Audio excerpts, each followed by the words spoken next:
आचार्य संजय कुमार मिश्र जी काशी से। Yes sir. Shri Harivansh Maharaj ji, Maharaj ji, मानसिक शांति पाने का सबसे सरल और प्रभावी उपाय क्या है? नाम जप। जब हम नींद में होते हैं तो हमें एक शांति सी मिलती है कि नहीं? गाढ़ निद्रा के बाद शांति मिलती है कि नहीं? एक इंद्रियों को फ्रेशनेस मिलती है कि नहीं? जब गाढ़ नींद में होते हैं, कारण क्या होता है? कारण होता है संसार का चिंतन छूटना। 6 घंटे 5 घंटे जब हम गाढ़ निद्रा में हुए तो संसार का चिंतन छूटा, तो एक विश्राम सा मिलता है, एक नवीनता सी आती है। अगर हम जागृत अवस्था में संसार का चिंतन छोड़ दें, परमात्मा चिंतन में रहें, तो हमारा मन कितना प्रसन्न हो जाएगा, हमारे मन को कितनी शांति मिलेगी। शांति तभी मिलती है जब असत चिंतन छूटता है। तब लग कुशल न जीव को सपने हो मन विश्राम, जब लग भजत न राम को शोक धाम तज काम। ये कामना, ये वासना हमें अशांत किए हुए हैं। त्यागात शांति निरंतरम। जब कामना और वासना का त्याग होगा तो त्याग तभी होगा जब उसके चिंतन का त्याग हो। चिंतन का त्याग तभी होगा जब सच्चिंतन हो। सच्चिंतन का हमें पता नहीं, इसलिए भगवान का नाम, जो राम कृष्ण हरि शिव जो नाम प्रिय है वो निरंतर नाम जपना शुरू कर दो। अगर शांति नहीं मिल जाए तो आप हमसे बात करना कि परम शांति मिल जाएगी। परम शांति जो चाहता है नित्य सुख और मन को विश्राम, हित ध्रुव हित सो भजत रहो, पल पल श्यामा श्याम, पल पल श्यामा श्याम, श्यामा श्याम। अगर नाम चल रहा है तो परम सुख और शांति की प्राप्ति हो जाएगी। पर इसमें पर लगा रहे कि जैसे 50 ग्राम आपका पाप है और 5 ग्राम आपका भजन है, तो अनुभव में नहीं आएगा, शांति अनुभव में नहीं आएगी।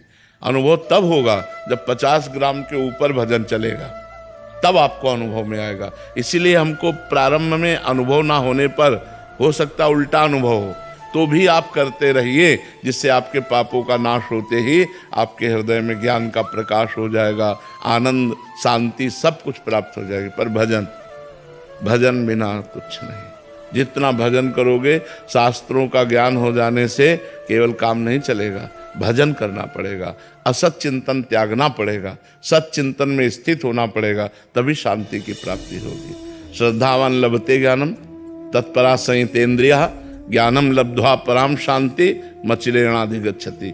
जो तुम्हें शास्त्रीय ज्ञान प्राप्त हुआ है उसका प्रयोग करो, अपने इंद्रियों को वश में करो, और फिर जो इंद्रियों के वश में करने से ज्ञान प्राप्त होता है, फिर वो परम शांति को प्रदान होता है। ज्ञानम लब्ध्वा परम शांति मचिरेणाधिगच्छति। तो इसलिए नाम जप करो, खूब भगवान का नाम जप करो, नाम से परम शांति प्राप्त हो जाएगी। केवल असत चिंतन त्यागना है। समझ पा रहे हो ना? अब हर समय हमको अपवित्र पवित्रो वा सर्वावस्थांगतोपि वह यह स्मरेत पुंडरीकाक्षम सवायाभ्यंतर शुचि। बाह्य और अभ्यंतर दोनों से पवित्र हो जाता है जो कमल नयन भगवान का स्मरण करता है। अब इस मंत्र का प्रयोग किया जाता है कि जल ले छिड़क लो, और जल छिड़क ले, इसका आंतरिक भाव समझिए। अपवित्र हो या पवित्र हो, अपवित्र व पवित्र हुआ, सर्वावस्थांगतोपि वा, सब स्थिति में यह स्मरेत पुंडरीकाक्षम। जो पुंडरीकाक्ष भगवान कमल नयन का स्मरण करता है वो सवायाभ्यंतरा शुचि, वो वाय और अभ्यंतर दोनों से पवित्र हो जाता है। खूब नाम जप करो। पीयूष जी, राधा वल्लभ श्री हरिवंश। श्री हरिवंश महाराज जी, महाराज जी, वैसे तो आपकी शरणागति से सारे प्रश्न मिट गए हैं, लेकिन मैं जानना चाहता हूँ कि क्या वृंदावन वास करने और वृंदावन का आश्रय लेने में कोई अंतर है क्या?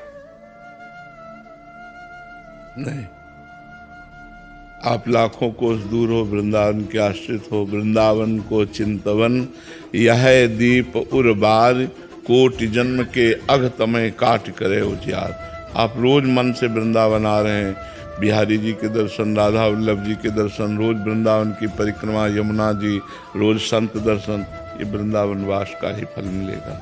चाहे जहाँ रहो वृंदावन का चिंतन करो, करोड़ों जन्मों के पापों का नाश करके वो हृदय में प्रेम प्रकाशित कर देता है।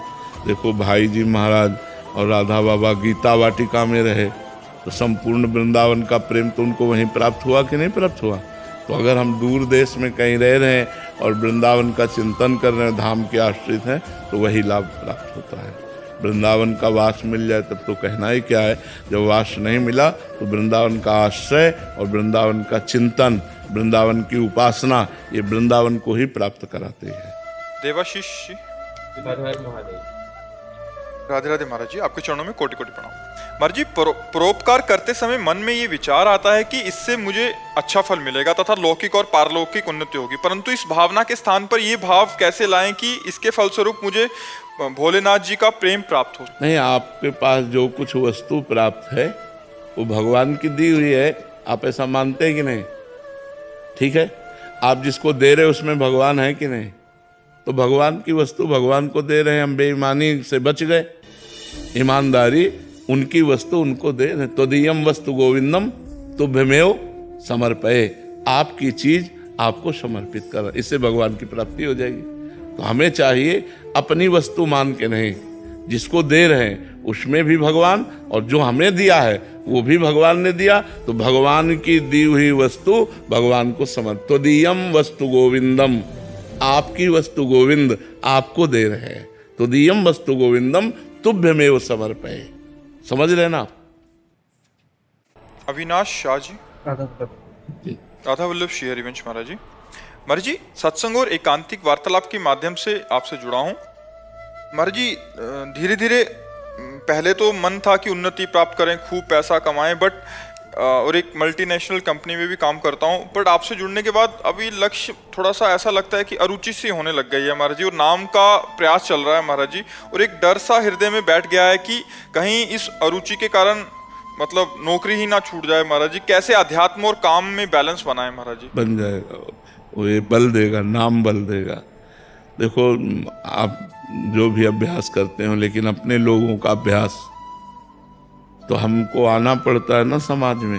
हम आके प्रश्न उत्तर करते हैं कि नहीं, अपनी ड्यूटी कर रहे हैं कि नहीं?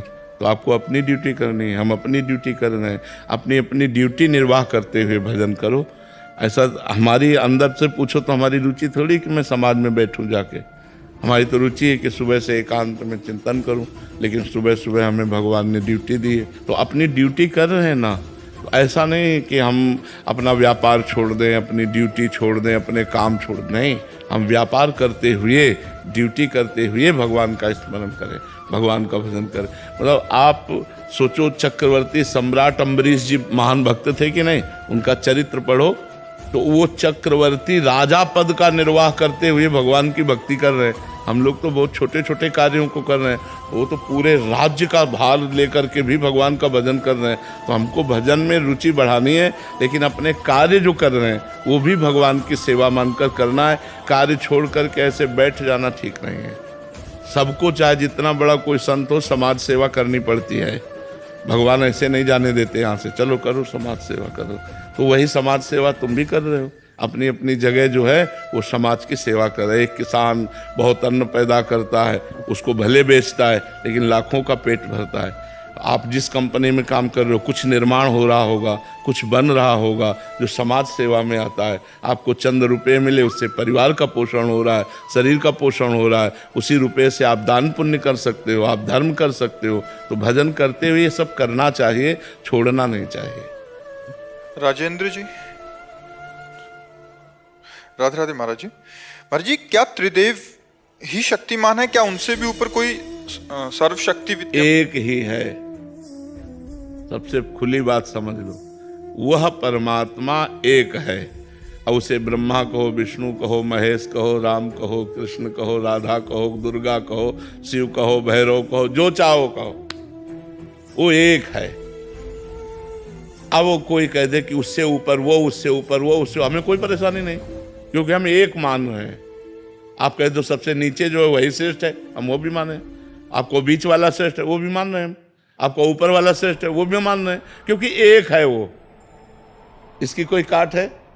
वो एक है बस। उसका तुम कोई भी नाम रूप लो, हमारी दृष्टि में वो एक है और सर्वत्र है।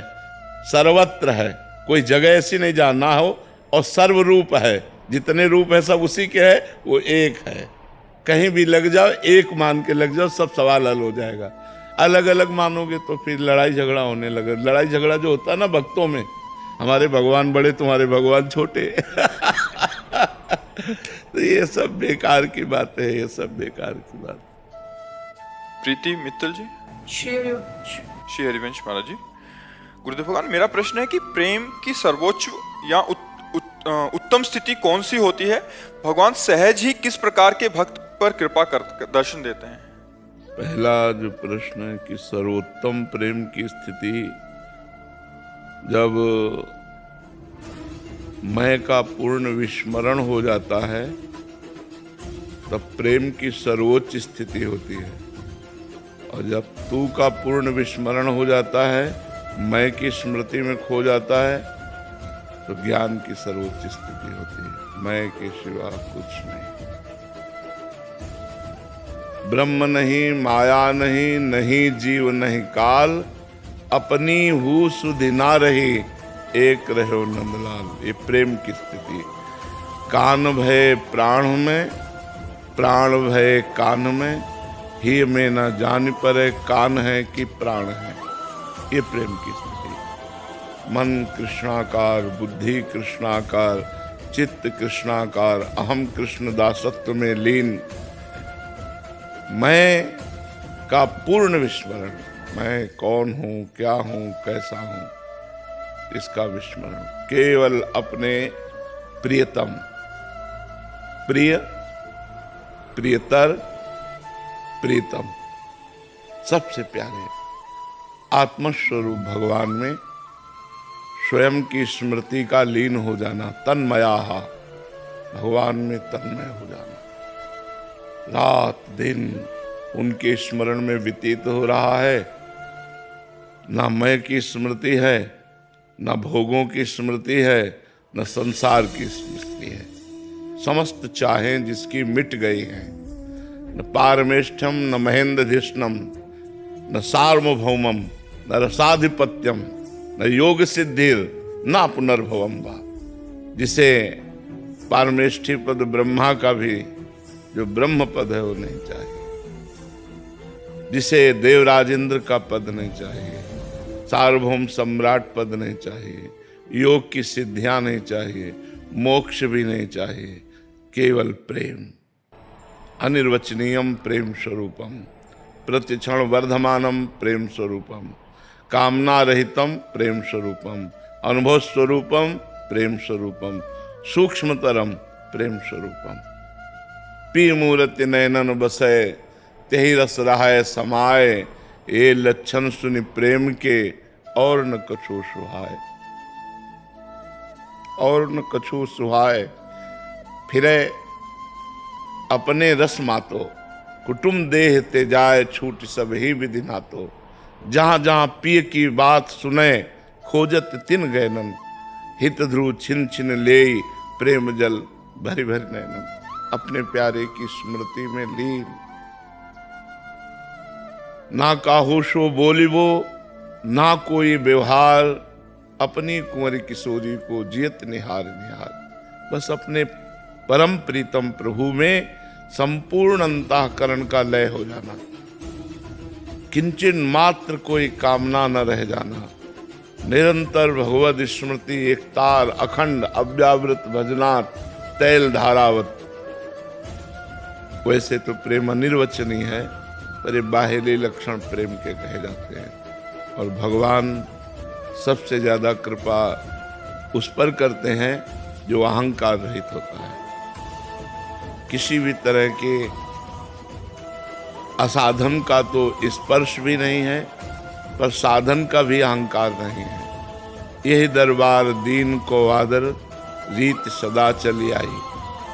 प्रेम जब हृदय में बढ़ता है तो अहंकार गलित हो जाता है। ज्ञान जब हृदय में